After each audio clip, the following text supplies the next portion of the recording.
Wuhan Institute of Virology. That is and should be the story, but instead they want you focused on the return of COVID because they miss the control.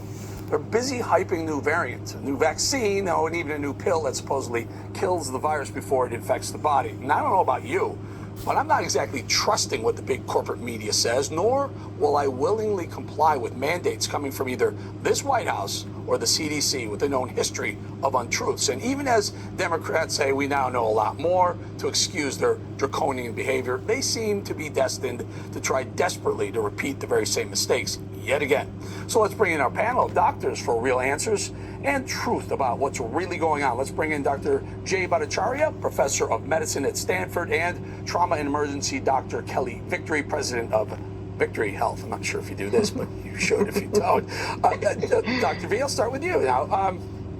Tell us about this new variant. I know they're going to try and tell us to mask up and maybe lock down, but what are the truths of this new variant that you think? First of all, it's Omicron again. It's not a different variant in that sense. It's a variant of a variant. Second, the population has mostly, for the most part, almost everybody's had COVID and recovered, and also many of them people have had the vaccine. What that means is that the population is pretty much immunized against severe disease and death. You can look at the numbers. Lots of people getting COVID. Very, very few deaths from COVID per infection now compared to what was happening in March of 2020. There is no cause for panic over this. And to go back to the old things that didn't work before, masking toddlers or whatever it is they want to do, I think that's just insane. I think at this point it makes no sense to panic the population. Vulnerable people, we can tell them to be more careful. I mean, absolutely. But beyond that, I don't understand the panic mongering. Dr. V, let me ask you this, Dr. Victory. They're saying anyone over 6 months old should get a new booster. What say you?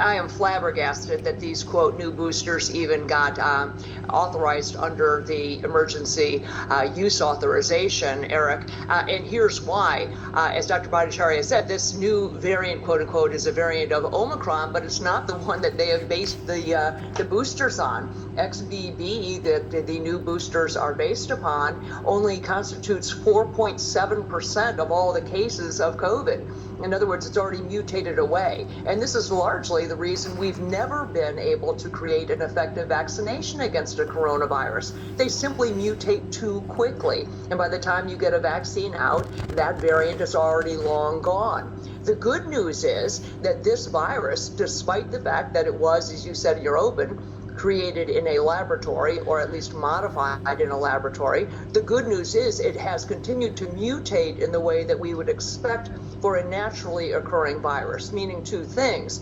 As it mutates, it has become more contagious, more transmissible, but at the same time, it has become less lethal, less severe. And the symptoms we are seeing from the variants that are out now are akin to a common cold, runny nose, scratchy throat.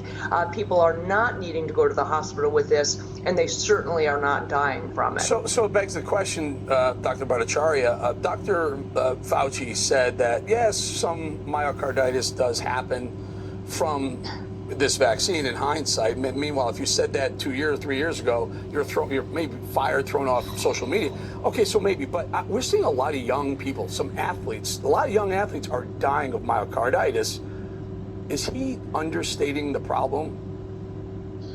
I mean, the estimates that I've seen in the literature range from, for young men, for anywhere between 1 in 3,000 to 1 in 10,000. I mean, you can convince me of any of those numbers in between, but I'll tell you, that's unacceptably high for a disease that does not actually harm young men at that high rate. I mean, so what you're doing essentially is you're exposing young men to the risk of myocarditis from the vaccine, 1 in 10,000, 1 in 3,000, somewhere in there, and also to COVID, because the vaccine doesn't stop you from getting COVID. What is the purpose then of the vaccine? Why, and the recommendation for young men, and absolutely agree with Dr. Victory, why would you recommend it for 6-month-olds? This for the Moderna vaccine, this booster, they tested on 50 people people, and they even check to see if it prevents severe disease and death.